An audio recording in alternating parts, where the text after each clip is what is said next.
সকলোকে নমস্কাৰ।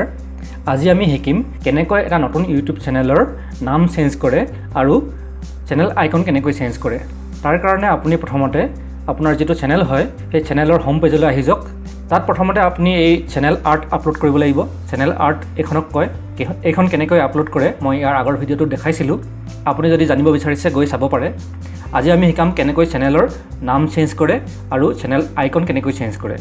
তাৰ কাৰণে এখন যিখন ডিফল্ট ইমেজ আছে তাত এডিট চেনেল আইকন তাত ক্লিক কৰিলে হ'ব। আপুনি তাত দেখাইছে এডিট চেনেল আইকন, এডিটত ক্লিক কৰক।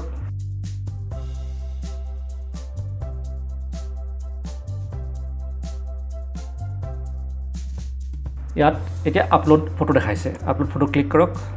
মই সিলেক্ট কৰিছোঁ নিজৰ ফটোখন, আপলোড হৈছে। ইমানটোৱে ঠিক আছে, ডান কৰিলোঁ।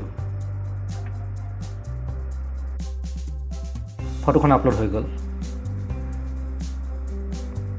ইয়াত নামটো যদি চেঞ্জ কৰিব আছে এই ওচৰতে আছে যিটো পেঞ্চিল আইকন তাত ক্লিক কৰক, তললৈ যাওক।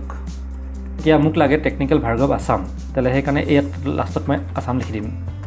আছাম লিখি দিলোঁ। ইয়াত দেখাইছে display my name is technical Bhargav Assam. এতিয়া অ'কে কৰিম। চেঞ্জ নেম ক্লিক কৰিলোঁ। চেঞ্জ হৈ গ'ল বৰ্তমান।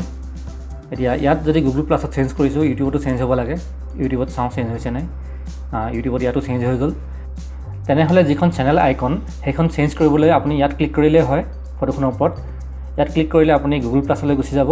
তাত আপুনি ফটোখনো আৰু নামটো দুয়োটাই চেঞ্জ কৰিব পাৰিব। তাৰ বাহিৰে আৰু এটা উপায় আছে। এই ৰাইট ছাইডে টপ কৰ্ণাৰত যিটো গোল আইকন আছে এই আইকনটোত গৈ পেলাই আপুনি ছেটিংছত যাব লাগিব। ছেটিংছত গ'লেও আপুনি একেখিনি কাম কৰিব পাৰিব। এখন ছেটিংছৰ পেজ, ইয়াত একাউণ্ট পেজত আছোঁ আমি। তাত দেখাইছে ফটোখন দেখাইছে আৰু নাম দেখাইছে। যদি চেঞ্জ কৰিবলৈ আছে ইয়াত এডিট অন গুগল ক্লিক কৰিলে মানে আপোনাৰ চেঞ্জ হৈ যাব।